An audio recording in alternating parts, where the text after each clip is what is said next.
준비하시고 함께 기도하심으로 예배 자리로 나가도록 하겠습니다. 함께 기도하겠습니다.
나의 갈 길 나가도록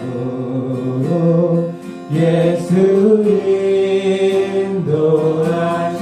그의 사랑 어찌 큰지, 그의 사랑 어찌 큰지 말로 할 수 없도다.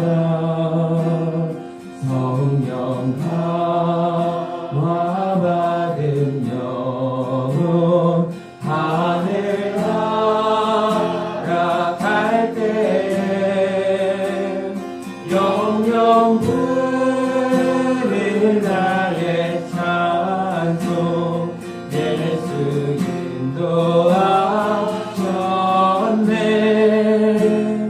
영영 부를 나의 찬송 예수 인도하셨네.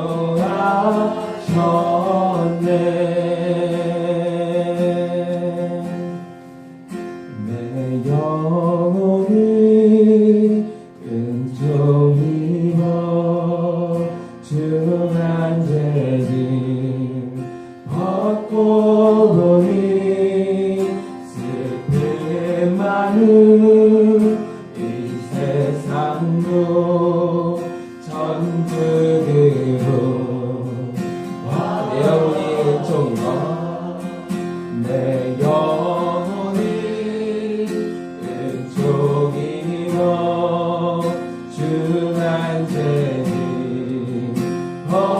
영원히 슬픔 많은 이 세상도 전부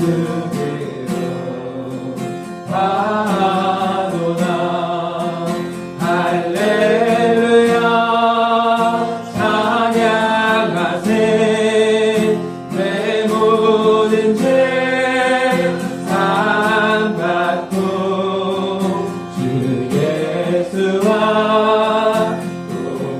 동행하니 그 어디나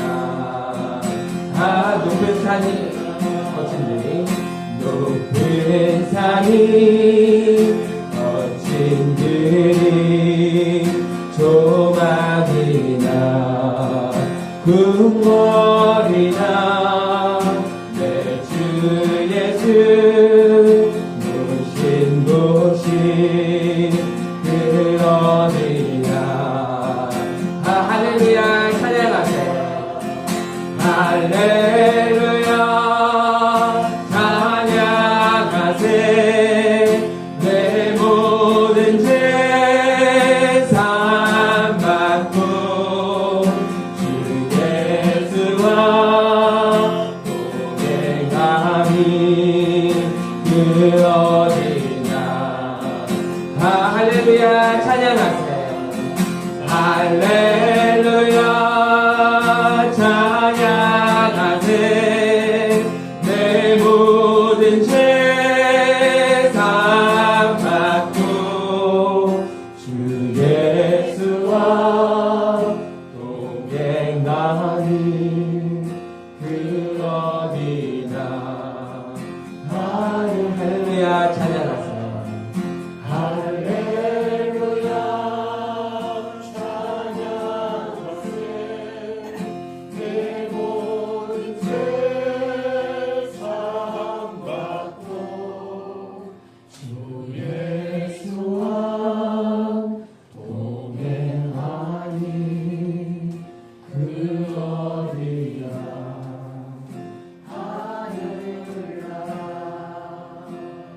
이자입니다. 주의 얼굴 주의 얼굴 뵙기 전에 멀리 되어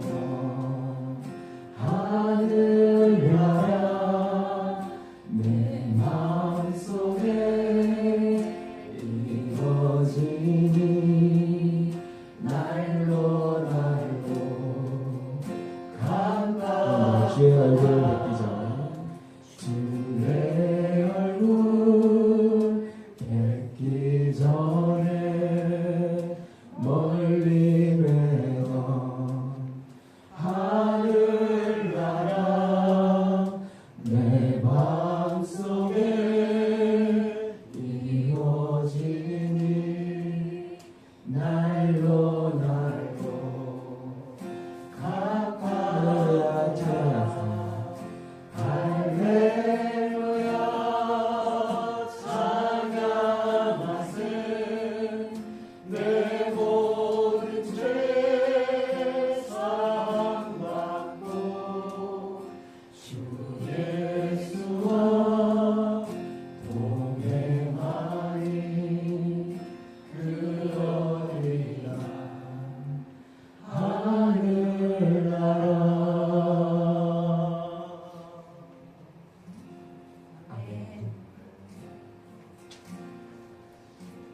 저는 오늘도 기도합니다. 우리 성도님들 마음 가운데 하늘나라가 임하기를 기도합니다.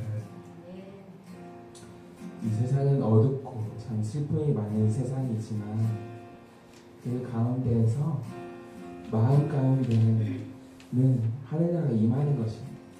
또 우리 성도들이 가질 수 있는 저는 축복이라고 생각합니다. 이 환경을 넘어 이 상황을 넘어 내 마음속에 임하는 그 하늘나라를 바라보며 소망하며 나아가는 또 오늘 시간이 되기를 소망합니다. 오늘 이 예배 가운데 우리 성도님들 마음 가운데 그런 평안이 함께하기를 소망합니다. 다시 한번 더 예배를 위해서 기도하며 나아갈 때에 정말 지금 내 마음 가운데 있는 걱정, 근심, 두려움 내려놓고 정말 하나님만 바라보며 그 하늘나라를 바라보며 나아가는 시간 되기를 그래서 함께 기도하며 나아가겠습니다. 함께 기도하겠습니다.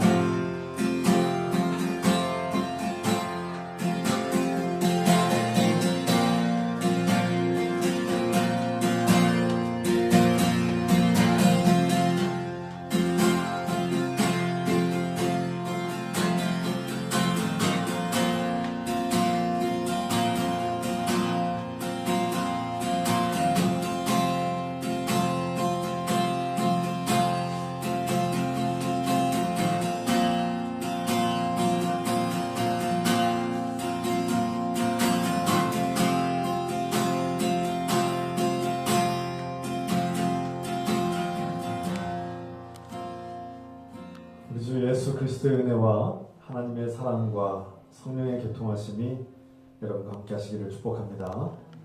우리 다 같이 사도신경으로 신앙 고백하겠습니다. 전능하사 천지를 만드신 하나님 아버지를 내가 믿사오며 그 아래 우리 주 예수 그리스도를 믿사오니 이는 성령으로 잉태하사 동정녀 마리아에게 나시고 본디오 빌라도에게 고난을 받으사 십자가에 못 박혀 죽으시고 장사한 지 사흘 만에 죽은 자 가운데서 다시 살아나시며 하늘으로서 전능하신 하나님 우편에 앉아 계시다가 죄로서 산 자와 죽은 자를 심판하러 오시리라. 성령 믿사오며 공회와 성도가 소유한 것과 죄를 사하여 주신 것과 몸이 다시 산 것과 영원히 산 것을 믿사옵나이다. 아멘.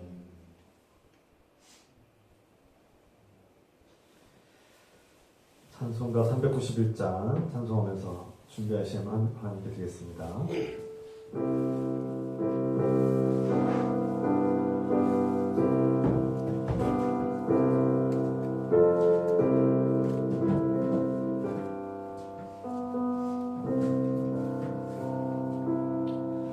오 놀라운 구세주 예수 내 주 능력의 주시로다. 큰 바위 및 안전한 그곳으로 내 영혼을 숨기시네. 메마른 땅을 종일 걸어가도 나 피곤치 아니하며 저 위험한 곳 내가 이를 때면 큰 바위에 숨기시고 주 손으로 덮으시네.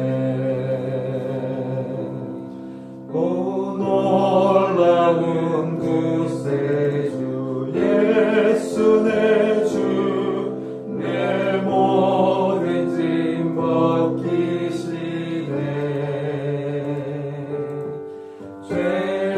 죄악에서 날 끌어올리시며 또 나에게 힘 주시네.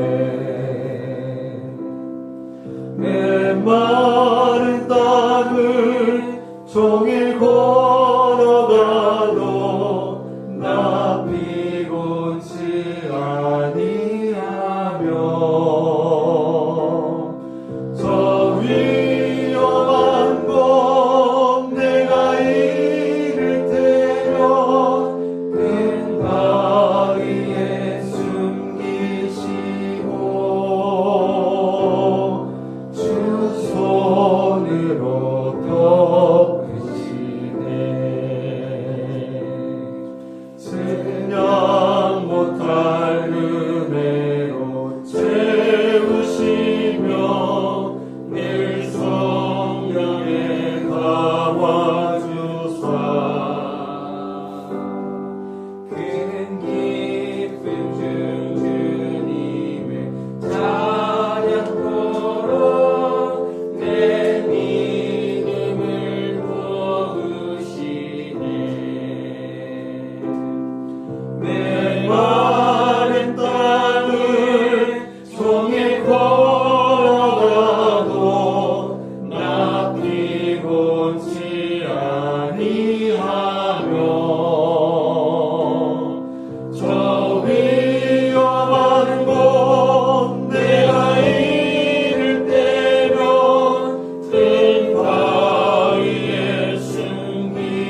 김옥성 목사님께서 기도 인도하셨습니다.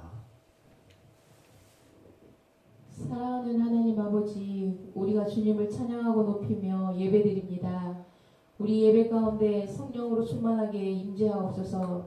이 시간 주님의 자비하심과 신실하심과 공율과 은혜를 베풀어 주시니 감사드립니다. 오늘도 우리에게 먹을 것과 입을 것과 머물 곳을 주시고 날마다 돌봐주시니 감사드립니다.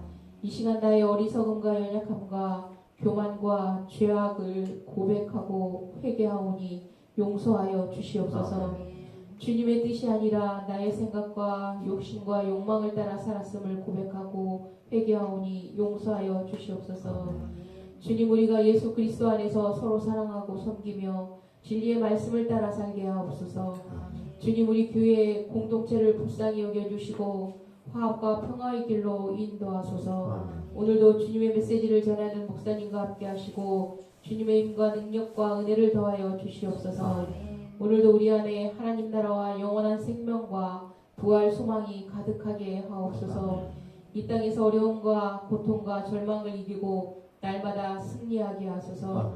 주님께서 우리를 용서하신 것처럼 우리도 다른 사람을 용서하게 하옵소서. 오늘도 주님의 자녀들과 이웃을 사랑하고 섬기며 돌아보게 하옵소서. 예수 그리스도의 이름으로 기도합니다. 아멘.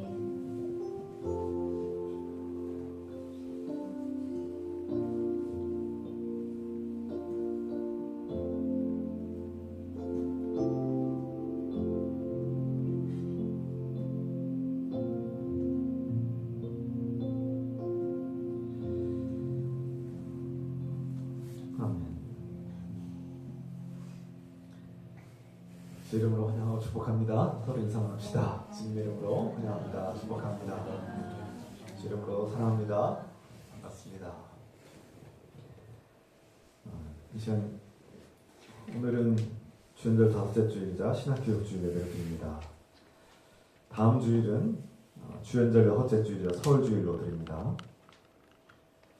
2026년도 우리의 비전과 목표는 우리의 관계에서 승리하자는 것입니다. 우리가 어떤 상황에서도 어떠한 처지에 있어도 우리가 예수 그리스도 안에서 영적인 가족임을, 하나님께서 우리를 불러주신 하나님의 은혜의 가족임을 깨닫고 우리가 서로 사랑하고 섬기는 복된 가정, 복된 공동체가 되기를 소망합니다. 오늘 주일 식사는 없습니다. 교인들의 사정으로 인해서 우리 가정에서 식사하기로 했습니다. 이렇게 기억해 주시기 바라고요. 시차회가 12일 목요일 오후 4시에 대전장로교회에서 있겠습니다. 우리 교회에서 하기로 했다가 장소를 변경했습니다. 이 시간 함께 서로를 위해서 기도합시다.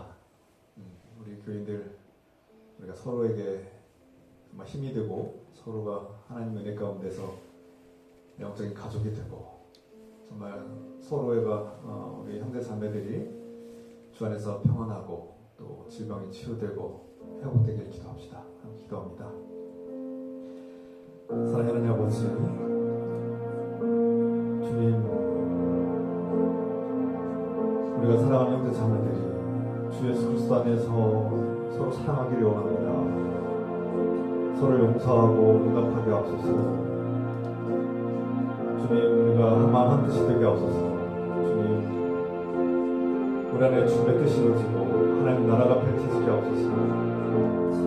마음의 문을 열어서 하나님의 뜻을 받아들이고 하나님이 기뻐하시는 대로 살게 하시며 하나님 나라와 영광에서 쓰임받는 복된 일들을 되게 하시옵소서.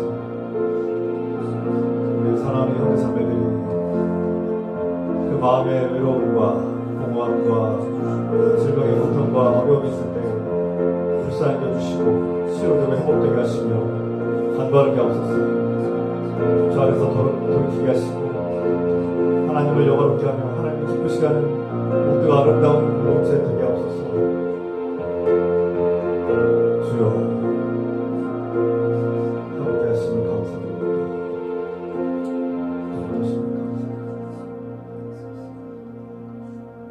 예수 그리스도의 이름으로 감사합니다. 예수 이름으로 감사드립니다. 아멘.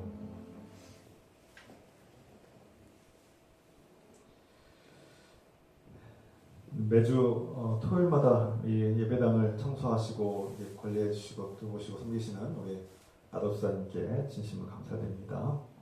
주님의 은혜가 함께하기를 소망합니다. 이 시간 하나님께서 우리에게 주시는 말씀 열왕기상 18장 41절로부터 46절입니다. 다 같이 하나님의 말씀입니다. 다 같이 자리에 가셔서 한 목소리로 같이 읽겠습니다. 엘리야가 아합에게 이르되 올라가서 먹고 마시소서 큰 비소리가 있나이다. 아합이 먹고 마시러 올라갑니다. 엘리야가 갈멜산 꼭대기로 올라가서 땅에 꿇어 엎드려 그의 얼굴을 무릎 사이에 넣고 그의 사환에게 이르되 올라가 바다 쪽을 바라보라. 그가 올라가 바라보고 말하되 아무것도 없나이다. 이르되 7번까지 다시 가라. 7번째 이르러서는 그가 말하되 바다에서 사람의 손만한 작은 구름이 일어나나이다. 이르되 올라가 아합에게 말하기를 비에 막히지 아니하도록 마차를 갖추고 내려가소서 하라 하니라. 조금 후에 구름과 바람이 일어나서 하늘이 캄캄해지며 큰 비가 내리는지라. 아합이 마차를 타고 이스라엘로 가니 여호와의 능력이 엘리야에게 임하매 그가 허리를 동이고 이스라엘로 들어가는 곳까지 아합 앞에서 달려갔더라. 아멘. 자리 앉으시기 바랍니다.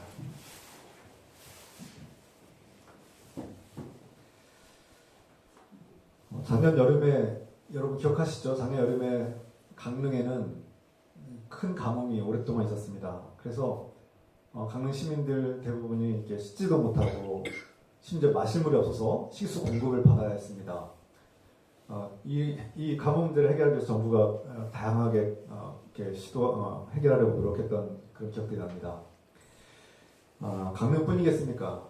지금 전 세계적으로 기상이변과 환경의 변화가 일어나서 호주에는 대형 산불이 일어나서 정말 역사적으로 그런 산불이 또 있었을까 할 정도로 극심한 어마어마한 산불로 고통을 겪었죠. 전 세계가 지금 이 기상이변과 이런 기후이변으로 큰 고통에 처했습니다. 어떤 곳에는 비가 안 내리던 곳에 지나치게 큰 홍수가 나서 막 이렇게 물에 밀려가기도 하고 어떤 곳에는 비가 오지 않아서 지금도 가뭄에 시달린다고 합니다. 이 가뭄 이야기를 한 것은 제가 오늘 말씀과 연결되기 때문입니다. 이스라엘 땅에도 이런 극심한 가뭄이 있기 때문에 그들의 고통을 우리가 한번 돌아보자는 것입니다. 그 가뭄이 얼마나 사람들에게 큰 고통이었는가. 그런데 무엇보다 이런 환경적인 가뭄, 환경적인 어려움도 있지만 오늘날 현대인들 가운데 오늘날 많은 사람들에게 그 영적인 가뭄, 마음의 가뭄이 갈수록 더 심해지고 있는 것이 아닌가 돌아보자는 것입니다. 성경에서는 이스라엘 땅의 가뭄을 얘기하고 있지만 우리는 영적으로 메말라 있는 우리 마음과 영적인 이 메마름과 가뭄을 우리가 돌아봐야 합니다. 성경에서 그저 가뭄이 왔다고 이 가뭄을 우리에게 가뭄 때문에 고통을 겪었다는 것을 알려주기 위해서 이 말씀을 쓴 것이 아니라 기록한 것이 아니라 오늘 이 말씀의 핵심은 하나님과의 관계가 메말라 비틀어지고 정말 바싹 말라버려서 도무지 생명력이 없는 죽어버린 것 같은 그런 우리 영적 세계, 우리 영적인 마음을 영혼과 마음을 돌아보자는 것입니다. 여기에 핵심이 있죠. 경제적으로 풍요롭고 먹을 것이 풍부하지만 우리의 마음은 외롭습니다. 공허합니다. 살아갈 용기가 없고 불안에 처할 때가 너무나 많죠. 그것이 오늘날 현대인들의 모순이 아닌가 돌아보게 됩니다. 그나마 경제적으로 안정되어 있으면은 그냥 먹고 사는 것이 걱정이 없으면은 평안하다고 말할 수 있을지 모르지만 사람들의 그 마음에는 소비주의의 위협을 받고 있죠. 나는 충분히 먹고 살만하고 괜찮음에도 불구하고 다른 사람들이 나보다 더 잘 먹고 잘 살고 더 많은 것을 소비하면 거기에서 상대적인 박탈감을 느끼고 더 큰 소비를 하고 싶어하는 갈망과 욕망에 휩싸이게 됩니다. 그리고 어렵게 무리해서 소비를 하지만 그 소비는 오래가지 못해서 그 소비의 쾌락은 얼마 가지 않아서 사라지고 말죠. 허무해집니다. 공허함이 밀려오죠. 어떤 젊은 여자가 젊은 여자 청년이 정말 큰 마음 먹고 자신이 1년 동안 번 돈으로 소위 말하는 사치품을 샀어요. 사치품을 사고 막 좋아를 합니다. 그런데 그거 얼마 가지 못합니다. 며칠, 몇 달? 얼마 가지 못해요. 그 쾌락, 소비 쾌락은 우리에게 진정한 만족과 행복을 주지 못하죠. 그런데 우리는 현대사회의 이 소비주의 향락의 분위기에 젖어서 그 소비하지 못하는 것에 대한 박탈감과 굴욕감과 괴로움에 더 메말라가는 것은 아닌가, 우리 마음이 더 메말라지고 가뭄에 처한 것은 아닌가 돌아보게 됩니다. 이것이 오늘날 현대인들의 영적인 상황인 것이죠. 오늘 본문의 말씀에서 이스라엘 땅에 3년 6개월 동안, 성경에서는 3년 6개월이라고 말하는데요. 정확하게 연수는, 개월은 알 수 없습니다. 야고보서에서 3년 6개월이라고 그렇게 말씀하고 있으니까 참고해 보시죠. 3년 6개월 동안 가뭄은 정말 지옥 같았을 것입니다. 우리가 한 1년만 생활비 없어도 힘들 텐데, 여러분 1년 동안 생활비 없으면 힘들 텐데 3년 6개월 동안 먹을 것이 없이 고통 속에 있었다면 얼마나 힘들었겠습니까? 상상할 수도 없죠. 끔찍한 일이죠. 이 혹독한 가뭄이 이제 드디어 엘리야의 선포를 통해서 끝나는 장면이 오늘 성경에 기록되어 있습니다. 오늘 갈멜산에서 엘리야는 이미 우리가 지난 시간에 나눴듯이 바알 숭배자들, 바알의 제사장들과 아세라의 제사장들, 그러니까 바알의 신부라고 여겨지는 풍요의 신, 비의 신, 풍요의 신, 다산의 신, 이 바알과 아세라 신을 숭배하는 제사장들과 그의 숭배자들을 850명이나 되는, 850대 1이나 되는 이런 거대한 대결에서 엘리야가 완벽한 승리를 보여줍니다. 고대 시대의 850명은, 850대 1은 오늘날로 치면 한 10,000대 1, 10,000명 대 1이 아닌가 생각됩니다. 10,000명 대 1로 어마어마한 압도적인 숫자와 한 명이라는, 이 초라한 한 명이라는 숫자와 이 대결을 펼쳤는데, 하나님이 함께 하시면 승리하신다는 완벽한 승리의 모습을 우리에게 극적으로 보여주죠. 그런데 우리는 그 갈멜산에서의 그 불이 내려와서 제단을 태우는 그 장면에 환호하고 기뻐하지만, 정작 이스라엘 백성들의 마음은 하나님께 돌아왔습니까? 이것이 성경이 우리에게 보여주는, 성경이 우리에게 말씀하고 있는 핵심입니다. 오늘 엘리야는 그 위대한 승리, 완벽한 승리를 한 후에 이제는 가뭄이 끝나는 것을 보여줍니다. 엘리야가 아합에게 말하죠. 일어나십시오. 먹고 마시고 기뻐하십시오. 곧 비가 올 것입니다. 비가 오는 소리가 들립니다. 이렇게 원어에 보면은 지금 엘리야는 선포합니다. 이미 비가 오고 있습니다. 비가 올 건데 이제 곧 올 것인데 이제 시작되었습니다. 라고 선포합니다. 오늘 41절 말씀이죠. 아니, 비 한 방울 보이지 않고 구름 한 점 없는 하늘에, 저 맑고 청명한 하늘에 비가 온다고? 누구도 믿을 수 없는 상황입니다. 저 말을 어떻게 믿는가? 엘리야의 말을 어떻게 믿어? 구름 한 점 없는데 어떻게 비가 온다는 건가? 엘리야가 그저 단순히 잘 될 거야, 우리는 잘 될 겁니다 라고 낙관론을 말하는 것이 아닙니다. 그는 이미 믿음으로 보았고 믿음으로 선포한 겁니다.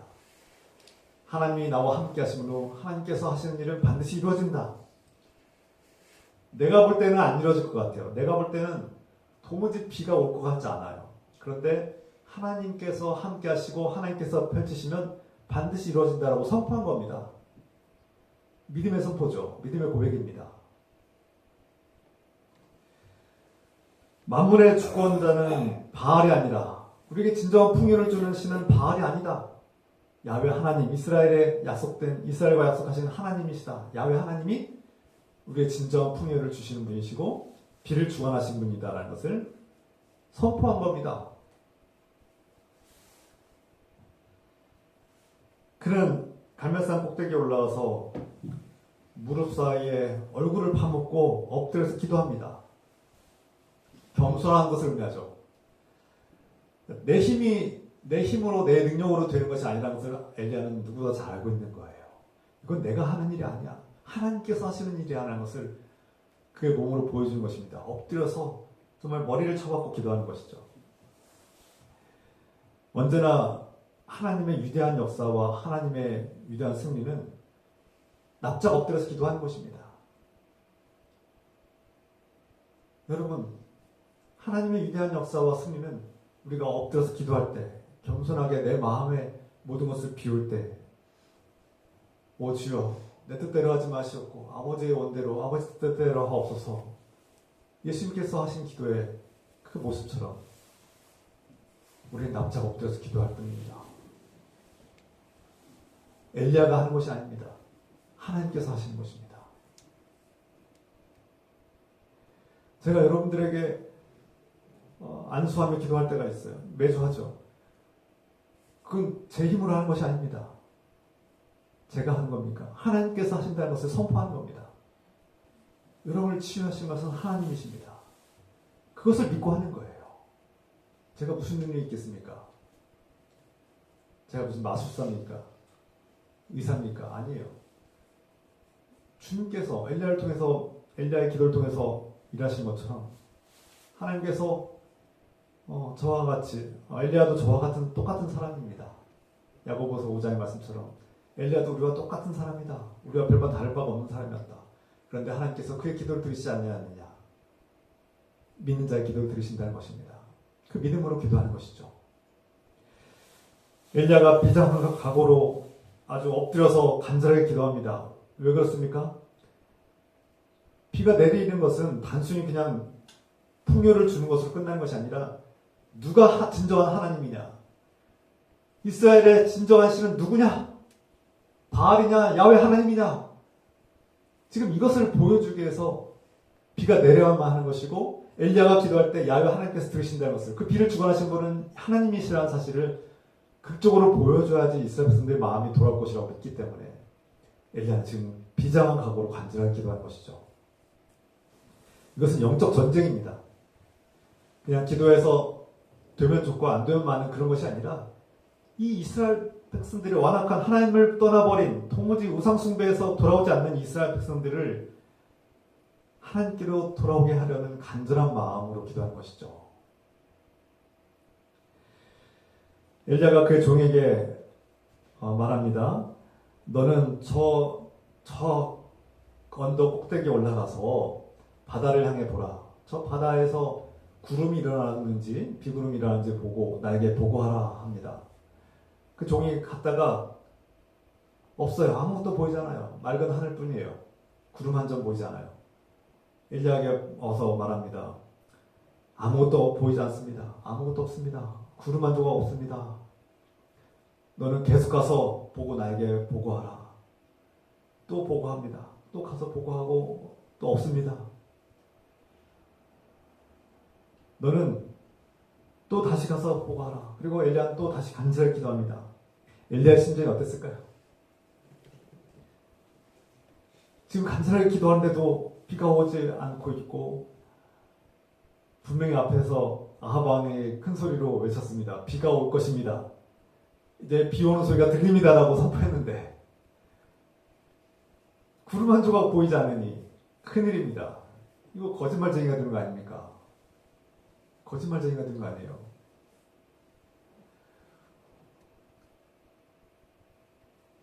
엘리야가 간절한 마음으로 기도하지 않았겠습니까?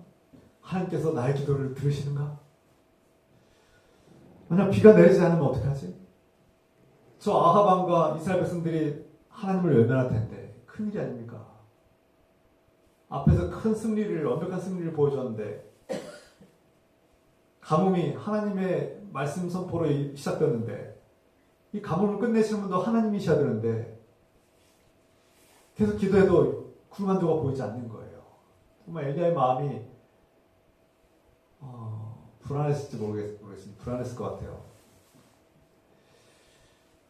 우리도 마찬가지 아닙니까? 기도를 시작했는데 어떤 분은 뭐 100일 기도, 어떤 분은 1000일 기도 한다는데 상황이 변하지 않고 기도했는데 나의 재정적인 상황, 나의 건강의 상황이, 나의 관계의 상황이 변하지 않으면 우리는 낙심하기 쉽죠. 포기하기 쉽습니다. 아유, 기도해도 소용이 없네. 주님께서 약속하셨는데 왜 비가 안 오는 거야? 소용없네. 이거 왜 기도해야 되지? 우리는 쉽게 기도를 포기할 때가 많죠. 기도해도 소용없던데요. 목사님 저 기도해봤는데 소용없더라고요. 비 안 내리던데요. 네, 우리가 이게 연약한 우리의 모습이죠. 그런데 오늘 이 말씀을 통해서 우리가 도전받는 것은 포기하지 말라는 것입니다. 쉬지 말고 계속 기도하라는 것입니다. 6번째, 여전히 아무것도 보이지 않습니다. 여전히 아무것도 일어나지 않습니다. 라는 보고를 들었을 때 우리는 그 기도를 포기하고 싶을 것입니다. 그러나 여러분, 포기하지 마십시오. 7번, 아니 70번씩이라도 쉬지 말고 계속 기도하십시오. 그것은 하나님과의 관계를 포기하지 않는 것입니다. 내 뜻대로 하자는 것이 아닙니다. 내 뜻대로 하나님의 보좌를 움직이려는 것은 어리석은 일입니다. 그것은 어리석은 기도입니다. 하나님의 마음을 움직이려는 것이 아니라 하나님과 관계를 포기하지 않는다는 뜻입니다. 하나님과 관계를 어떤 상황에서도 내 뜻대로 이루어지지 않을지라도, 내 뜻이 이루어지지 않고 내 간구가 이루어지지 않았을지라도 하나님과 관계를 포기하지 말라는 뜻입니다. 엘리야가 하나님께 포기하지 않고 기도합니다. 6번까지 아무 일도 일어나지 않을 때 엘리야가 하나님이 나를 버리셨는가? 하나님이 나를 포기하셨는가? 라고 의심할 수 있지만 엘리야는 하나님과 관계, 하나님이 없으면 나도 없다. 하나님이 없으면 나도 없다라는 그런 간절한 마음으로 하나님을 포기하지 않는 마음으로 끝까지 기도하는 겁니다. 7번째가 되었을 때 그의 종이 와서 보고합니다. 저 바다 끝에 수평선에 손바닥만한 구름 한 점이 올라옵니다. 이렇게 보고합니다. 우리가 하나님의 약속이 성취될 때까지 기도해야 됩니다. 할렐루야. 여러분, 기도를 포기하지 마십시오. 그의 종이 드디어 외칩니다. 구름이 보입니다. 하지만 아주 작습니다. 겨우 사람 손바닥만한 조그마한 구름 하나가 이렇게 떴습니다. 우리가 볼 때 그 손바닥만한 구름은 우리가 기대한 게 아니에요. 우리는 어마어마한 먹구름을 기대했는데 저 손바닥만한 구름으로는 도무지 뭐가 해결될 것 같지 않아요. 뭐 어쩌라고? 저 손바닥만한 구름으로 뭐 어떻게 해결하라는 거야? 우리 문제가 해결되겠어? 이 가뭄이 해결된다고? 실망하고 낙심하기 쉽습니다. 그런데 우리는 여러분, 하나님께서 일하시는 방식은 항상 이런 식인데 엘리야는 그 작은 손바닥만한 구름이 희망이었고 하나님께서 이제 본격적으로 일하신다는 것을 깨닫고 그는 다시 한번 선포합니다. 아합 왕에게 말합니다. 왕이시여, 당장 이제 내려가셔서 마차를 준비하시고 출발하십시오. 이제 어마어마한 비가 억수같이 쏟아져서 당신이 돌아가지 못하고 물에 잠길까 염려가 듭니다. 이런 말을 합니다. 무슨 뜻입니까? 아직 비가 내릴 기미도 보이지 않고 저 손바닥만한 구름으로는 도무지 해결될 것 같지도 않은데, 우리의 문제가 이 가뭄이 해결될 것 같지 않은데 엘리야가 자꾸 설레발을 치는 겁니까? 될 것 같지도 않은데 자꾸 된다고 말하는 겁니까? 그가 지금 사람들 속이는 겁니까? 아니에요. 그는 이미 하나님께서 일하신다는 것을 본 겁니다. 우리가 기도할 때 포기하지 않고 계속 기도하다가 작은 변화가 일어나고 작은 하나님의 주시는 희망이 보인다면 여러분, 다시 일어서야 됩니다. 다시 일어서야 되는 거예요. 드디어 하나님께서 응답하셨구나. 때가 되었구나. 이것이 하나님께서 우리를 살리시는 희망이구나라는 것을 볼 줄 알고 분별할 줄 알아야 됩니다.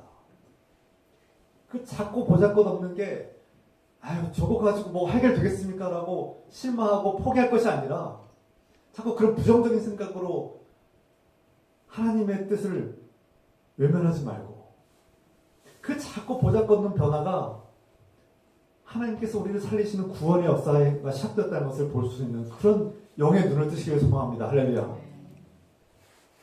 그런 영적인 안목이 있기를 소망합니다. 저는 여러분들이 이 엘리야를 바라보면서, 엘리야가 하는 일들을 바라보면서 우리도 그런 영적인 눈을 뜨고, 영의 눈을 뜨고 하나님께서 하시는 일을 볼 수 있는 그런 눈이 열렸으면 좋겠어요.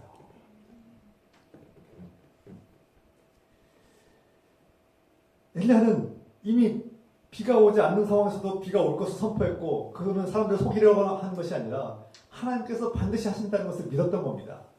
그리고 자꾸 보잘것없는 그 손바닥만한 구름이 무슨 비를 내리겠습니까? 그러나 이미 자신의 기도가 응답받았음을 깨닫고 하나님께서 일하시는 것을 깨닫고 그는 하나님께서 역사하시고 우리를 도우시는구나라는 것을 깨닫고 그는 기뻐한 것입니다. 그리고 선포한 거죠. 그 작고 보잘것없는 손바닥만한 구름으로 뭘 해결하겠다는 거야. 그게 우리에게 무슨 의미가 있어? 그런 식으로 생각한다면 아무 일도 일어나지 않습니다. 하나님의 역사는 일어날 수 없어요. 구원받지 못합니다.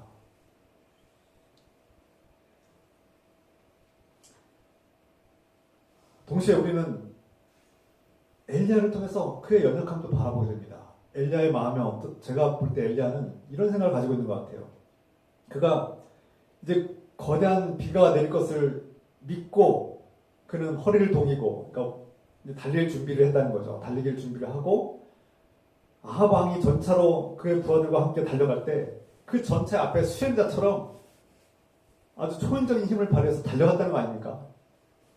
여러분, 말로 달리는 마차를 뛰어서 달려가서 앞서서 달려간다는 것은 보통 인간의 힘으로는 할 수 없는 일인데, 아니, 하나님의 선지자가 지금 왜 아합 왕을 자꾸 호위하고 보호하고 수호합니까? 왜 그 앞에서 이렇게 초인적인 힘을 발휘해서 달려갈까요? 저는 이해가 안 되지 않았어요. 도대체 엘리야 선지자는 무슨 생각을 하고 있는 걸까? 저는 항상 이 성경을 읽을 때, 이 말씀을 읽을 때 엘리야의 마음이 궁금했어요. 엘리야가 무슨 정신으로, 무슨 생각으로 저렇게 하는 걸까? 제가 볼 때, 이제 그는 이렇게 생각한 것 같습니다. 야, 봐라.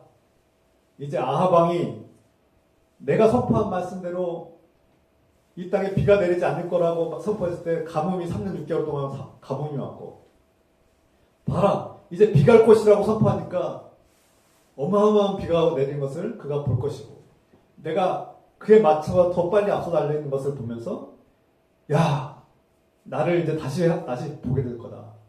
나를 그저 평범한 보잘것없는 한 인간으로 볼 것이 아니라 하나님의 사람으로 보겠지. 이제는 그 마음을 돌이켜서 바알 숭배를 떠나고 우상을 버리고 야훼 하나님께로 돌아올 거야. 회개하고 이제부터 하나님을 섬기는 왕이 될 거야 라고 기대한 것 같습니다. 이게 엘리야의 생각 같아요. 지금 이제 큰 비가 내려서 이스라엘 땅에 다시금 풍요가 오면 너희가 그토록 숭배했던 바알이 아니라 야훼 하나님이 진정한 하나님이시고 너에게 풍요를 주시는 분도 그분이시라는 것을 너희가 깨닫고 이스라엘 백성들이 하나님께로 돌아오고 회개하면서 이제 하나님만 섬기는, 야훼 하나님만 사랑하고 섬기는 그런 백성이 될 거야 라고, 영적인 큰 부흥이 일어날 거야. 이 땅에 하나님을 믿지 않는 사람들이 다 돌아올 거야. 다 교회로 몰려올 거야 라고 생각했던 것 같아요. 그게 엘리야의 생각과 마음이었고, 저도 그런 생각과 마음을 갖고 있는 것 같아요. 내가 하나님의 능력으로 죽어가는 사람을 고치셨을 때, 야, 하나님 사람들이 나를 다시 보게 될 거야. 나를 존경하게 될 거야. 영적인 큰 부흥이 일어나고 믿지 않는 사람들 다 주님께 다 올 거야. 막 이런 생각을 하곤 합니다. 내가 기도해서 그 병자가 나았어. 불임이었는데, 몇 년 동안 불임이었는데 내가 기도하니까 갑자기 임신하게 되었어. 그런데요, 여전히 안 믿더라고요. 여전히 안 돼요. 분명히 하나님의 기도로 나갔는데, 하나님의 기도로 생명이 생겼는데 진짜 하나님 주신 걸까? 그렇게 생각하더라고요. 수년 동안 온갖 그 시도를 하고 막 별 시도를 다 하고 병원 가서 시도를 다 했는데 안 됐는데 기도하고 갑자기 임신했어요. 그런데 정말 하나님이 주신 걸까? 정말 그 목사님 중에서 하나님 이러신 거야? 안 믿더라고요. 저도 안 믿어져요. 내가 우연히 기도했는데 된 거야? 내가 한 거야? 하나님 하신 거야? 이게 인간입니다. 이게 연약한 인간이에요. 정말 목사님 기도해서 나은 거야? 우연히 나은 거겠지? 약 먹고 나은 거지 뭐. 그럼 여러분 기도는 왜 받습니까? 기도 안 받으면 되지. 약 먹고 나으면 되지. 왜 기도 왜 받습니까? 왜 기도합니까? 하나님께 낫게 달라고. 기도하지 마세요 그냥. 수술해도 약 먹어도 안 나으니까 하나 기도하고 매달린 거 아닙니까? 그래 나았는데 의사 수술해서 나은 거지 뭘. 약 먹고 나은 거지. 저절로 나은 거지 뭘 기도해서 나은 거야? 이게 우리 연약함이에요. 제가 이 말씀을 드린 것은 이것이 엘리야의 한계였고 백성들의 한계고 우리의 한계라는 거예요. 하나님께서 기적을 일으키시면 사람들은 하나님을 정말 잘 믿을 것 같고 하나님께 헌신할 것 같고 하나님께 다 돌아올 것 같고 영적인 부흥이 일어날 것 같은 그런 생각을 하는 거예요. 그런데 하나님께서 우리에게 기적을 보여주지 않은 것이 아니라 수많은 기적을 보여주셨음에도 불구하고 이스라엘 백성들처럼 아합 왕처럼 우리는 하나님을 믿지 않습니다. 하나님을 믿지 않아요. 하나님께 간절히 매달려서 기도했고 그 기도가 응답받았음에도 불구하고 며칠 지나면 다 잊어버립니다. 그때만 잠시 감사하고 그때만 잠깐 좋아하고 며칠 지나면 언제 그랬는지 하나님 없는 것 같아요. 나 하나님 못 믿겠어요. 나 하나님 안 믿을래요. 뭐 이런 얘기를 하는 분들이 너무 많아요. 하나님 없는 것 같아요. 불과 1년 전만 해도 하나님의 사랑을 받았다고, 하나님께서 내 기도 응답하셨다고, 하나님께서 나를 사랑하신다고, 하나님께서 나에게 복을 주셨다고 자랑하고 고백하고 간증하던 그 성도가 1년 후에는 하나님을 떠나버리고 하나님 대적하고 원망하고 불평하고 욕하는 모습을 봅니다. 왜 이런 일들이 펼쳐집니까? 이게 우리의 한계이고 무서운 우리의 영적인 함정이에요. 하나님께서 우리에게 기적을 보여주시는 그 목적은 무엇입니까? 이스라엘 백성들의 마음이 하나님께로 돌아오게 하려고 하나님이 어떠한 분이신지를 보여주려고 그 위대한 기적들을 보여주지만 아합 왕이 돌아왔습니까? 이스라엘 백성들이 하나님께로 돌아왔습니까? 물론 잠깐 반짝 돌아오긴 했어요. 잠깐 반짝 바알 제사장들을 죽이고 엘리야의 명령에 따르고 엘리야를 잠깐 좋아했어요. 그런데 얼마 지나지 않아서 다시금 또 바알 숭배에 돌아가고 다시금 하나님 의심하기 시작하고 다시금 하나님의 사랑을 무시하기 시작합니다. 우리 다음 시간 나누겠지만 19장의 말씀, 20장의 말씀 보면 아합 왕이 변하지 않는 증거가 나타나지 않습니까? 그 왕후 이세벨이 자신의 부하들을 시켜서 엘리야를 죽여버리겠다고 협박합니다. 엘리야도 절망하죠. 하나님의 일을 할 때, 우리가 하나님께 기도하고 큰 응답을 받았을 때, 그때는 하나님이 함께 하신 것 같고, 하나님이 정말 이 세상에 만왕의 왕이신 것이 느껴지고 믿어지지만, 곧바로 원수가 우리를 향해서 공격하고, 우리에게 반기를 들고 적대하고, 우리를 억압할 때, 우리는 순식간에 무너지고 절망에 빠지면 연약한 존재임을 고백하게 됩니다. 모세가 하나님의 기적을 못 봐서 하나님께 백성들에게 화를 냈습니까? 하나님과 동행하고 하나님의 음성을 듣고 그 하나님의 조건 없는 사랑을 받고 하나님의 놀라운 기적을 경험했음에도 불구하고 이집트를 탈출할 때 그 10가지 무서운 재앙과 무서운 하나님의 역사를 보았음에도 불구하고 홍해가 갈라지는 놀라운 능력을 하나님의 기적을 보았음에도 불구하고 물이 없고 먹을 것이 없다고 또다시 금방 불평하는 이스라엘 백성들을 보았을 때 막 화를 내지 않습니까? 이것을 우리가 조심해야 됩니다. 성경에서 이 모습을 통해서 우리는 그렇게 하지 말라는 거예요. 그렇게 하지 말라는 겁니다. 우리가 하나님께로부터 받은 은혜가 있을 때, 하나님께서 보여주시는 손바닥만한 그런 변화가 일어날 때, 하나님께서 나를 사랑하시고 도우시는구나. 내가 한 것이 아닌데, 이 많은 변화들을 일으키셨을 때, 그게 별것 아닌 것 같고 보잘것 없어 보이고 그냥 우연히 일어난 것처럼 느껴질지 모르지만 그냥 일어났습니까? 그냥 어디 거저 그냥 가다가 누가 죽었어요? 여러분들이 노력해서 얻은 거예요? 뭔가 작은 변화가 일어날 때 그게 보잘것 없어 보이고 아무것도 아닌 것처럼 보여질 때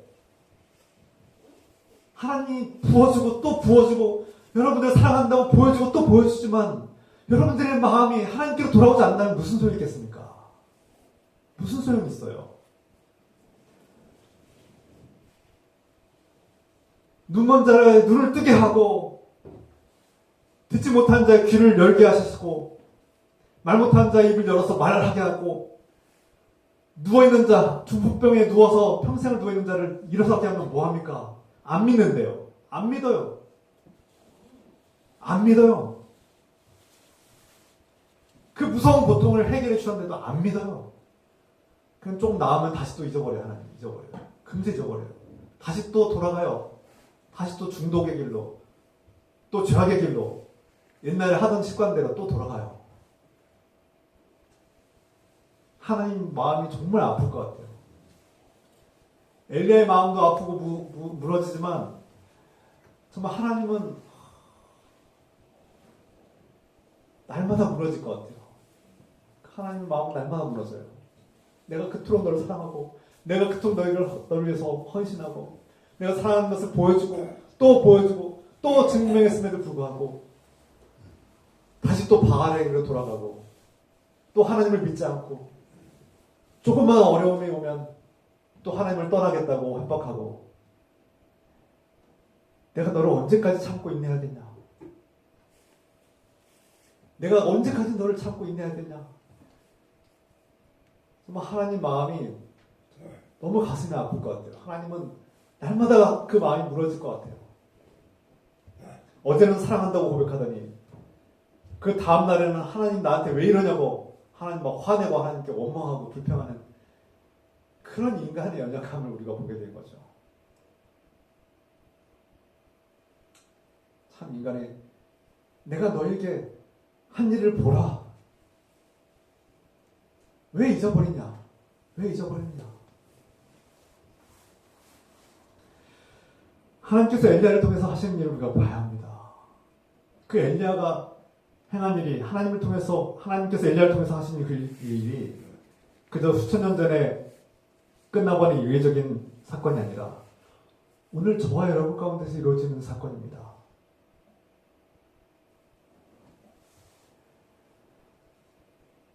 하나님께서는 그 놀라운 역사적 사건들을 통해서 이 기적을 통해서 우리가 하나님과의 관계를 돌아보고 우리가 하나님이 아닌 다른 것들을 사랑했다면 그것을 버리라는 말씀을 하고 있는 겁니다. 과감하게 우상을 버리고 내가 하나님보다 더 사랑하는 것이 무엇인가를 분별하고 버리고 하나님께로 돌아오길 원하시는 겁니다. 그것이 오늘 하나님께서 우리에게 이 말씀을 통해서 우리에게 간절히 기대하고 원하시는 것이죠.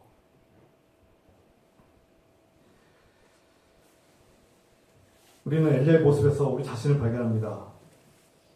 기적적인 응답을 경험하고도 금세 의심에 빠지고 기적을 경험하고도 바알 숭배를 다시금 버리지 못하고 여전히 이세벨에게 숭배하는 그런 연약한 인간의 모습을 우리가 내 자신의 모습을 돌아보자는 거죠. 도무지 기적을 보여줘도 믿지 않는 이스라엘 백성들에게 하나님께로 돌아오지 않는 그 완악한 이스라엘 백성들을 하나님께서 포기한 것이 아니라 끝까지 사랑하시고 그 연약한 인간들의 마음을 끝까지 포기하지 않고 사랑하시기 때문에 하나님께서 우리에게 보내주신 분이 계시죠. 바로 하나님의 아들 예수 그리스도이십니다. 하나님의 아들 예수 그리스도는 갈멜산에서 위대한 승리를 보여주신 것이 아니라 몸소 골고다에서 자신의 몸을 피와 눈물을 다 쏟아부으면서까지 우리를 사랑하신 거 아닙니까? 엘리야의 기적은 그저 이례적으로 왔다가 사라지고 잊혀졌지만 예수님의 십자가의 보혈은 지금 우리 마음속에 흐르고 있는 것입니다. 엘리야의 불은 이스라엘 갈멜산에서 끝났지만 예수 그리스도의 불은 우리의 우상을 태우고 생명으로 우리에게 오셨습니다. 엘리야는 우리에게 가뭄이 끝났다고 선포했고 그 비가 어마어마한 비가 내려서 억수같이 쏟아진 비가 이스라엘 땅에 적시고 그러나 또 말라왔습니다. 그러나 예수 그리스도를 통해서 주시는 이 비는 우리 영혼에 내리는 이 비는 영원히 내리는 멈추지 않는 우리에게 은혜의 담비입니다.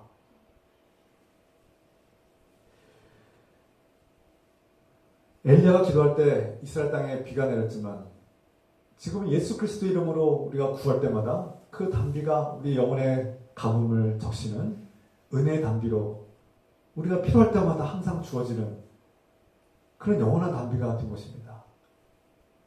우리가 세상에서 주는 엘리야가 주는 그 비는 잠시 있다가 사라졌지만 예수 그리스도께서 주시는 생수는 영원히 목마르지 아니하도록 우리 배에서 영원히 샘솟는 생수가 된 것입니다. 그 생수가 되고 우리에게 영원한 떡이 되어 주신 예수 그리스도께서 우리에게 임하셨기 때문에 우리는 도무지 변화될 수 없고 도무지 돌아올 수 없는 도무지 구제불능인 우리를 주님께서 사랑하시기 때문에 살려주신 거 아닙니까? 저나 여러분들은 사실 구제불능 아닙니까? 구제불능 아닙니까? 기적을 보여줘도 기적인지 모르고 기도에 응답해도 감사할 줄 모르고 살려주고 구원해줘도 감사할 줄 모르고 자기가 옳다고 자기가 자기 주장대로 하겠다고 자기 마음대로 살겠다고 하나님을 버리고 외면하는 그런 연약한 존재 아닙니까? 구제불능 아닙니까?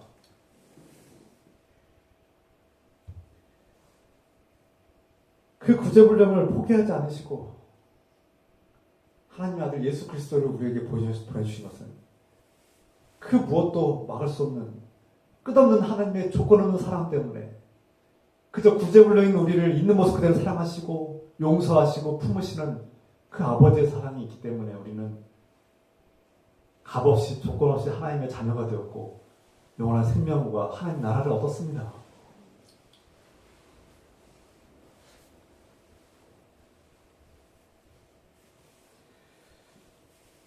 사랑하는 성도 여러분,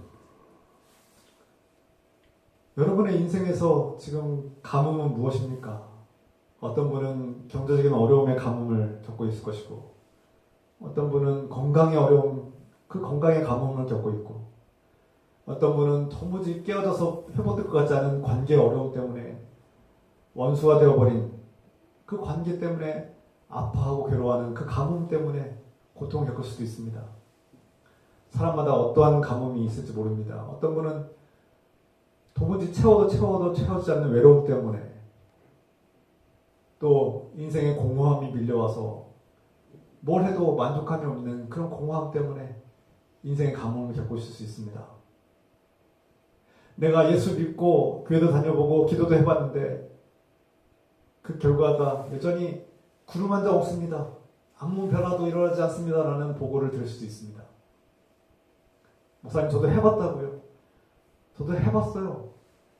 예배도 잘 드려보고 기도도 해봤습니다. 그런데 저 하늘에 구름 한 점 없습니다. 라는 보고를 들을 수 있습니다.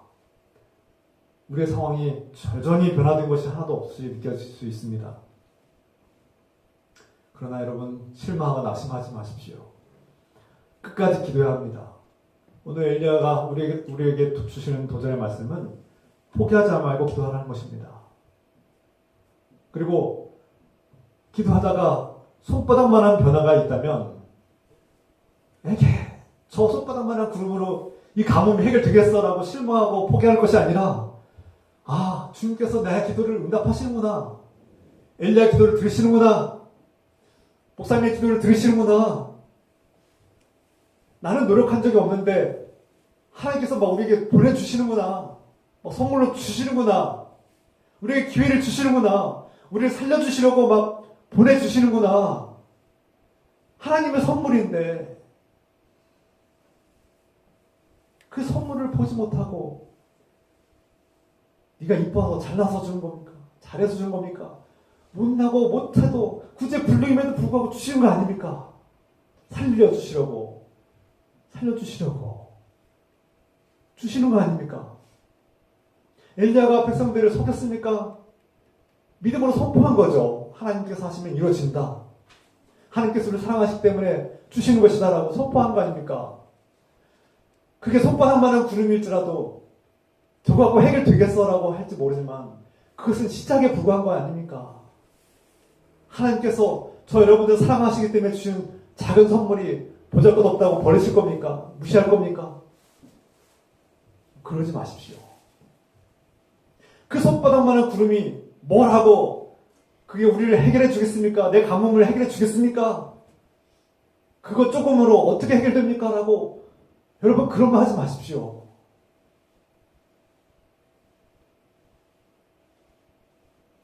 오늘 엘리야처럼 선포하십시오. 내 인생의 가뭄은 끝났습니다. 여러분 가뭄 끝났습니다. 이제 비가 올 것입니다. 빗소리가 들립니다. 라고 선포하십시오. 경제적 가뭄은 끝났습니다.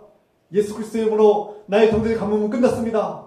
예수 그리스도 이름으로 나의 건강의 가뭄은 끝났습니다.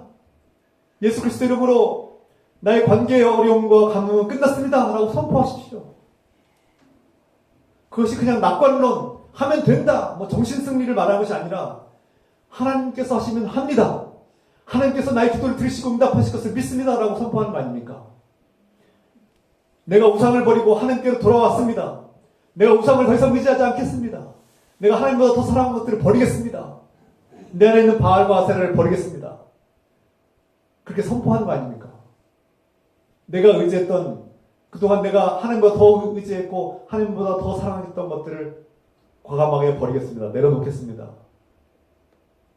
이런 선포가 바로 오늘 가뭄이 끝났다는 선포 아닙니까? 주님, 그러므로 우리가 가뭄은 여러분들을 파괴하고 죽이려고 주신 것이 아니라 하나님께로 돌아오라고 훈련하는 하나님이 어떤 분이신가를 분별하게 하고 알게 하려는 선포이고 훈련이고 기회입니다. 하나님께로 돌아오시는 기회인 것입니다. 제가 엘리야의 말씀을 묵상하면서 하나님께서 나에게 가뭄을 주셨구나. 지난 몇 년 동안 코로나 이후로 정말 나에게 큰 가뭄이 왔구나. 영적인 가뭄이었구나. 그런데 이제 엘리야의 말씀을 통해서 저는 선포합니다. 너의 가뭄이 이제 끝났다. 곧 비가 올 것이다. 빗소리가 들린다. 비록 손바닥만한 저 변화가 내 문제를 해결해 줄 것 같지 않지만 하나님께서 하신다. 오랫동안 내가 기도했는데 7번째 나의 기도에 응답을 하셨구나. 이제 때가 되었구나. 저는 그렇게 보고 있습니다. 내 노력으로 한 것이 아니라 하나님께서 거저 주시는 것이구나. 저게 나의 문제를 해결해 주실 수 있을까라고 의문은 들지만 저는 믿겠습니다. 선포합니다. 앞으로 하나님께서 내려주시려 축복의 비가 어마어마하게 내릴 것입니다. 할렐루야. 그러므로 우리는 마차를 타고 이제 달릴 준비를 해야 됩니다. 준비를 해야 되죠. 그 손바닥만한 구름이 나에게는 큰 희망입니다. 오랜 기도의 응답입니다. 이제 나의 가뭄은 끝났습니다. 저는 요즘 그런 하나님께서 제가 기도할 때 나의 오랜 가뭄이 이제 끝났다. 하나님께서 이 가뭄을 끝내주시겠구나. 곧 큰 비가 내리겠구나. 그럼 나 이제 무엇을 준비할까? 저는 요즘 이런 기도를 하고 있습니다. 이 엘리야의 말씀은 여러분들에게도 이루어졌습니다. 여러 가지 가뭄 속에 고통받고 있는 여러분들에게 이제 가뭄은 끝났습니다.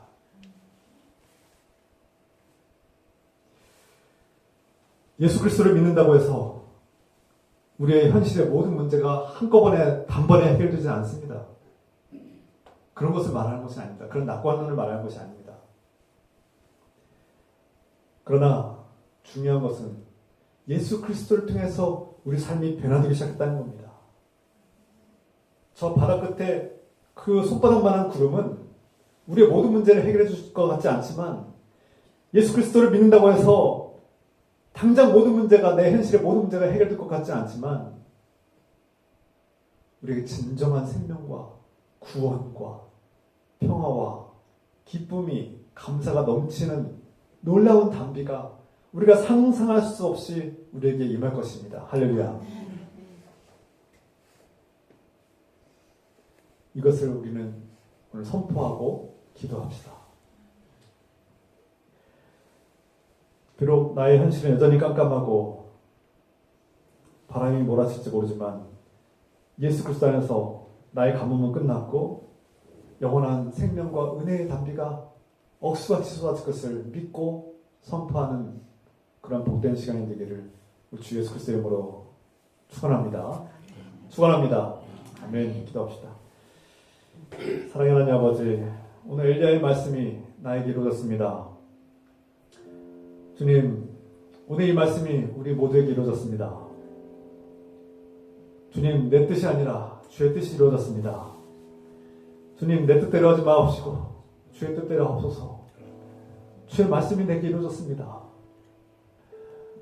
그 옛날에 이스라엘 땅 갈멜산에서 이루어진 그 일이, 그 사건과 위대한 역사가, 그 기도 응답이 오늘 내 안에서, 우리 안에서 이루어졌습니다. 주님, 나의 가뭄이 이제 끝났습니다. 하나님께서 이 구제불능인 나에게 아무런 조건 없이 그저 사랑하시기 때문에 은혜로 퍼부어주신 이 생명의 단비를 내려주시니 감사드립니다. 주님, 이것을 깨닫게 해주시고 오늘 말씀에 순종하며 감사하며 기뻐함으로 나아가게 하옵소서. 우리 다 함께 통성으로 부르짖으며 고백하며 기도하겠습니다. 주여 하나님 아버지, 오 하나님 아버지, 주님 가뭄이 끝났습니다. 그 가뭄은 나를 죽이려고, 나를 파멸시키려고 주신 것이 아님을 깨달았습니다. 하나님이 어떤 분이신가를 깨닫게 하시려고 나를 훈련하셨고, 우상을 버리게 하시는 훈련이셨고, 하나님이 어떤 분이신가 우상을 분별하게 하시는 훈련이었고, 나의 기도 응답하시는 하나님을 알게 하시는 하나님께로 돌아오게 하시는 기회였음을 깨닫습니다. 나의 신앙을, 나의 마음을 주께서 돌아보게 하시는 훈련의 장이었음을 깨달았습니다.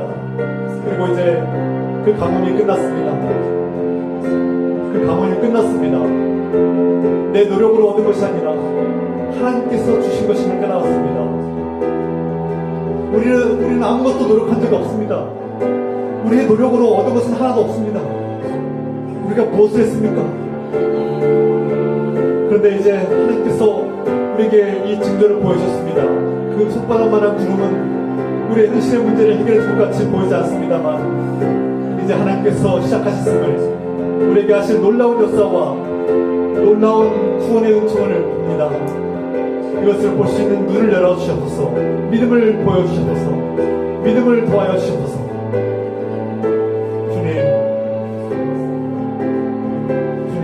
깨닫고 보게 하여 주셔서, 하나님께서 주신 것임을 깨닫게 하여 주셔서, 주님 내 노력으로 한 것이 아님을 깨닫게 하옵소서.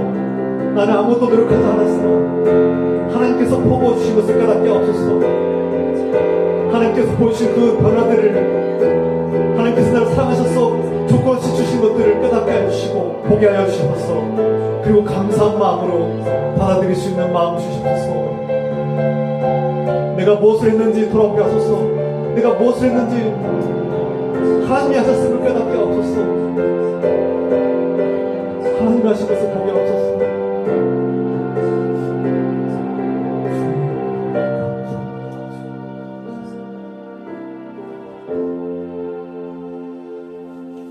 사랑하는 하나님 아버지,